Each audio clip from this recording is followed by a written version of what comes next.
Morning class. तो हम लोगों ने अपना चैप्टर नंबर 12 फ्रिक्शन कंप्लीट कर लिया था। तो उसके जो क्वेश्चन आंसर है वो मैं आपको सेंड कर दूंगी। आज हम लोग रिवीजन क्लास ले रहे हैं चैप्टर नंबर 5 to 9। जो आपका ऐसे 1 में आना है वो मैं पूरा आपको एक एक करके रिवीजन कराऊंगी। और ये रिवीजन क्लास है, आप लोग इस वीडियो को अच्छे से देखिएगा और अच्छे से पूरा चैप्टर समझ लीजिएगा।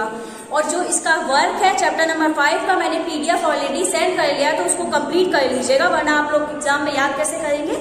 सो अब स्टार्ट करते हैं चैप्टर नंबर 5, जिसका नाम है coal and petroleum. We use various material for our basic needs. Some of them are found in nature and some have been made by human efforts.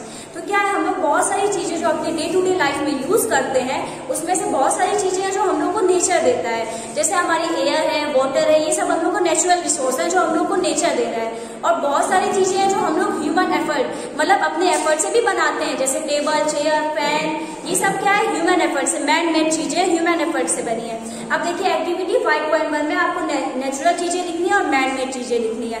तो नेचुरल चीजें में हम लोग एयर, वाटर, ट्रीज, ये सब लिख सकते हैं, रिवर्स वगैरह हो गए। और मैन मेड में हम लोग टेबल, चेयर, बॉक्स, बुक्स, ये सारी हमारी मैन मेड में आ जाएंगी। अब देखो लिखा है नीचे, thus this list include air, water, soil and minerals. तो हम लोग ने इंक्लूड किया है नेचुरल में, since all these are obtain from nature they are called natural resource. तो वो चीजें जो हम लोग को नेचर प्रोवाइड करता है, नेचर से ऑब्टेन होती हैं, जो चीजें नेचर से ऑब्टेन होती हैं वो बेटा हमारा होता है नेचुरल रिसोर्स। तो the object obtained from nature are called natural resource। ठीक है, कैन, अब ये क्वेश्चन पूछ रहा है, can we use all natural resource forever? क्या हम लोग कोई नेचुरल रिसोर्स हमेशा यूज कर सकते हैं? तो इसका आंसर होगा नो।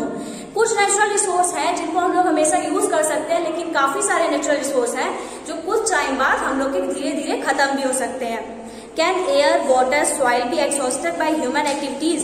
क्या एयर, वाटर और सॉइल, क्या हमारी एक्टिविटी जो हम लोग करते हैं, आज हम लोग क्या करते हैं, अगर हम लोग को लैंड चाहिए तो हम लोग क्या करते हैं, बहुत सारे ट्रीज को काट देते हैं। अब जब हम लोग लैंड बिल्डिंग बनाने के लिए ट्रीज को हमेशा बार बार काटते रहेंगे तो क्या होगा, वहां पे ट्रीज कम हो जाएंगे और धीरे धीरे ऐसा टाइम आएगा कि हम लोग हर जगह ट्रीज काट देंगे। तो बहुत, अब जब ट्रीज कम हो जाएंगे तो फिर हमारी गैसेस कम होगी, कार्बन डाइऑक्साइड, ऑक्सीजन वगैरह भी कम हो जाएगी, क्योंकि वो हम लोग को ट्रीज से ही मिल रही है। तो ट्रीज कम होंगे, फिर गैसेस कम होंगे, वाटर भी हम लोग कितना वेस्ट करते हैं, तो वाटर, ये सब चीजें हम लोग के एग्जॉस्ट हो सकते हैं। अब हम लोग के इसी बेसिस में हम लोग ने नेचुरल रिसोर्स को 2 पार्ट में डिवाइड किया है। एक फर्स्ट है हमारा इनएक्सॉस्टेबल नेचुरल रिसोर्स। तो ये क्या होता है, these resource are present in nature in unlimited quantity in nature and are not likely to be exhausted by human activities। तो ये वो रिसोर्स है बेटा जो आपके पूरे नेचर में बहुत ज्यादा प्रेजेंट है, अनलिमिटेड रिसोर्स है, ये कभी खत्म नहीं हो सकते। इनका एग्जांपल क्या है, सनलाइट और एयर। तो यहाँ से आपका क्वेश्चन पुटअप हो सकता है कि ऐसे कौन से नेचुरल रिसोर्स है जो कभी खत्म नहीं होंगे। तो कौन सा है बेटा, सनलाइट एंड एयर। ठीक है, उसके बाद है एक्सॉस्टेबल नेचुरल रिसोर्स, वो नेचुरल रिसोर्स जो खत्म हो सकते हैं। ठीक है, the amount of these resource in nature are limited. तो ये जो इसमें नेचुरल रिसोर्स आते हैं उनका अमाउंट क्या है, एक लिमिटेड अमाउंट में, वो ज्यादा नहीं है। They can be exhausted by human activities, ये हम लोग की एक्टिविटीज से खत्म भी हो सकते हैं। Example of these resource are forest. जैसे मैंने बताया, हम लोग फॉरेस्ट को काट रहे हैं अपने यूज के लिए, अब जब हम लोग फॉरेस्ट हटाते ही जाएंगे तो धीरे धीरे फॉरेस्ट खत्म हो जाएंगे। तो ये ह्यूमन एक्टिविटीज से फॉरेस्ट खत्म हो सकते हैं। वाइल्ड लाइफ, हम लोग बहुत सारा वाइल्ड लाइफ को भी डैमेज कर रहे हैं, तो वो भी खत्म हो सकते हैं। मिनरल्स, कोल, पेट्रोलियम, नेचुरल गैस, तो ये सारे हम लोग की एक्टिविटीज से खत्म हो सकते हैं। ठीक है, उसके बाद हम लोग पढ़ेंगे, in this chapter we will learn about some exhaustible and natural resource like coal, petroleum and natural gas. This were formed from a dead remains of living organism. These are known as fossil fuels। तो fossil fuels क्या होते हैं बेटा, जो हमारे dead remains particle से बनते हैं वो होते हैं हमारे फॉसिल फ्यूल्स। और एग्जांपल क्या है, फॉसिल फ्यूल के एग्जांपल भी आपको पूछ सकता है, तो क्या है, कोल, पेट्रोलियम और natural gas are the example of fossil fuels. तो अभी आपका क्वेश्चन आ सकता है, give example of fossil fuel. तो आप लोग क्या लिख सकते हो, coal, petroleum and natural gas. ठीक है, ये हमारा एग्जांपल है फॉसिल फ्यूल्स का। अब हम लोग पढ़ेंगे कोल। कोल क्या है, यू मे हैव सीन कोल और हर्ड अबाउट इट। आप लोगों ने सबने कोयला देखा होगा, कोल को देखा होगा, या फिर उसके बारे में सुना तो होगा ही। It is hard as stone and in black in colour. वो स्टोन पत्थर की तरह हार्ड होता है, बहुत ज्यादा हार्ड होता है, और क्या है, ब्लैक कलर का होता है। ठीक है, coal is one of the fuel use to cook food. हम लोग अभी तो हम लोग यूज नहीं करते कोयले का फूड कुक करने में, लेकिन पहले के जमाने में जैसे हम लोग लकड़ी यूज करते थे, हम लोग कोयले का भी यूज करते थे। Earlier it was use in railway engine to produce steam to run the engine. पहले हम लोग इसका रेलवे में भी यूज करते थे, कोयला डाल के रेल्स चलते थे। It is also use in thermal power plants to produce electricity, और इलेक्ट्रिसिटी प्रोड्यूस करने में भी हम लोग इसका यूज करते थे। अब कोयले का हम लोग अगर कोल का यूज पूछ ले तो सबसे पहले हम लोग लिख सकते हैं टू कुक फूड में हम लोग यूज करते हैं, रेलवे इंजन को स्टीम देने में यूज कर रहे हैं, और इलेक्ट्रिसिटी में। तो 3 यूज तो हम लोग ने यही पढ़ लिया, कोयले के क्या है, कोल के क्या है।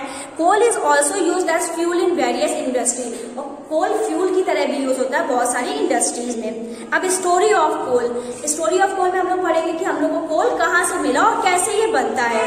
तो about 300 million year ago the earth has dense forest in low line wetland areas. तो 300 मिलियन ईयर पहले क्या था, हमारी जो अर्थ थी उसमें बहुत ज्यादा फॉरेस्ट थे।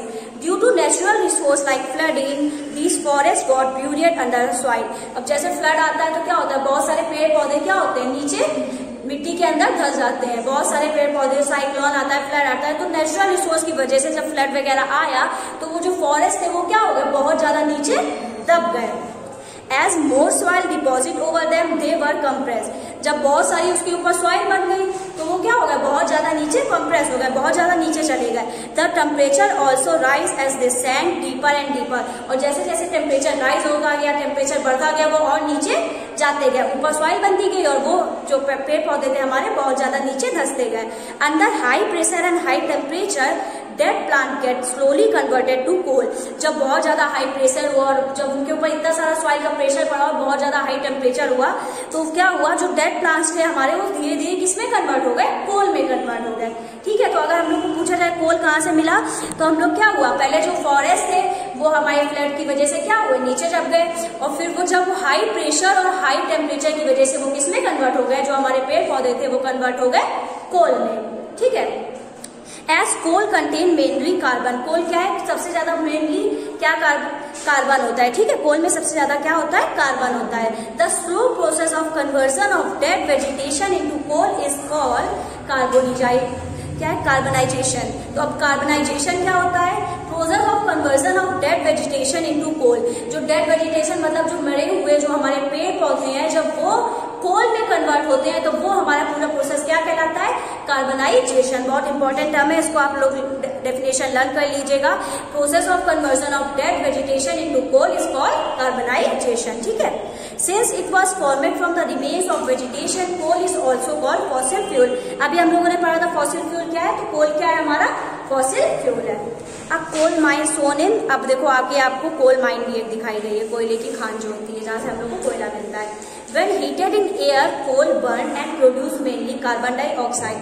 जब कोयले को हम लोग जलाते हैं तो सबसे ज्यादा क्या निकलता है कोयले से, कार्बन डाइऑक्साइड गैस निकलती है। Coal is processed in industry to get some useful products such as coke, coal tar and coal gas. जो इंडस्ट्री में जब हम लोग कोयले को जलाते हैं तो हम लोग को सबसे ज्यादा क्या मिलता है, उससे कोक मिलता है, कोल टार मिलता है, कोल गैस मिलता है। तो ये सब किससे मिलते हैं, हम लोग को कोल से मिल रहे हैं। अब सबसे पहले हम लोग पढ़ेंगे कोक क्या होता है। तो it is a tough porous and black substance, एक बहुत ब्लैक कलर का क्या होता है, टफ सा पत्थर होता है। It is almost pure form of carbon, ये पूरा प्योर फॉर्म होता है कार्बन का। Coke is used in manufacture of steel and extraction of many metals. तो कोक का हम लोग अगर यूज आ जाए, what is the use of Coke, तो हम लोग लिख सकते हैं Coke is used in manufacture of steel. Steel के मैन्युफैक्चरिंग में हम लोग किसका यूज करते हैं, कोक का यूज कर रहे हैं। ठीक है, उसके बाद कोल तार क्या होता है, it is a black thick liquid with an unpleasant smell. एक बहुत ही गंदी सी स्मेल का क्या होता है, ब्लैक थिक लिक्विड होता है, लिक्विड होता है ब्लैक कलर का, बहुत थिक सा गाढ़ा गाढ़ा सा ब्लैक कलर का लिक्विड होता है जिसकी स्मेल बहुत गंदी होती है, वो क्या होता है, coal tar. It is a mixture of about 200 substance. ये कितने सब्सटेंस का मिक्सचर है, 200 सब्सटेंस का। Process obtain from coal tar are used as starting material for Products obtained from coal tar are used in starting material for manufacturing various substances used in everyday life in industries like synthetic dyes, drugs, explosive, perfumes, plastic, paint, photographic material, roofing material. अब हम लोग को अगर कोल टार का use पूछे कहाँ use होते हैं तो हम लोग लिख सकते हैं ड्रग्स में, एक्सप्लोसिव में, प्लास्टिक बनाने में, फोटोग्राफिक मटेरियल बनाने में हम लोग किसका यूज कर रहे हैं, कोल टार का यूज कर रहे हैं। ठीक है। नेफ्थलीन बॉल आप लोगों ने देखा होगा, जो व्हाइट कलर की बॉल्स होते हैं जो हम लोग डाल देते हैं वॉश बेसिन वगैरह में, तो जिससे इंसेक्ट भी बहुत ज्यादा वो होते हैं, तो वो क्या है, वो भी किससे बनते हैं, हमारा कोल टार से बनता है, ठीक है। These days bitumen is a petroleum product is used to in place of coal tar for metalling the road. तो इस टाइम एक पेट्रोलियम का प्रोडक्ट है जिसका नाम है बिटुमिन, वो किसमें यूज हो रहा है, रोड की मेटेलिंग में यूज हो रहा है। ये आपका क्वेश्चन एक्सरसाइज में भी है, इंपॉर्टेंट क्वेश्चन है, तो आ सकता है name the petroleum product which is use in place of coal tar for metalling the road. तो वो कौन सा प्रोडक्ट है, हमारा बिटुमिन प्रोडक्ट है, ठीक है। Coal gas is obtain during the processing of coal to get coke. जब कोल गैस कहाँ से ऑब्टेन होती है, जब हम लोग कोल से कोक बनाते हैं, जब हम लोग कोल को जला के कोक बनाते हैं, तब जो गैस निकलती है वो हमारी होती है कोल गैस या कोयला गैस। It is use as a fuel in many industries situated near the coal processing plant. A coal gas was used in street lighting for the first time in London in 1810 and New York around 1820. तो कोल gas का सबसे पहले street lighting, मतलब जो lights होते हैं street में लगे होते हैं, उसमें यूज किया गया था, कहाँ पे, लंदन में और न्यूयॉर्क में।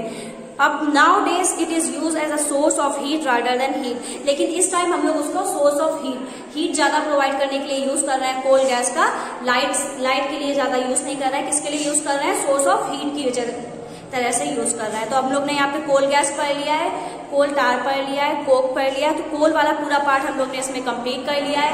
कल हम लोग लेंगे पेट्रोलियम की क्लास और पूरा ये चैप्टर कंप्लीट करा देंगे, और वर्क मैंने भेज दिया है, तो आप लोग इसको कंप्लीट कर लीजिए। Thank you class.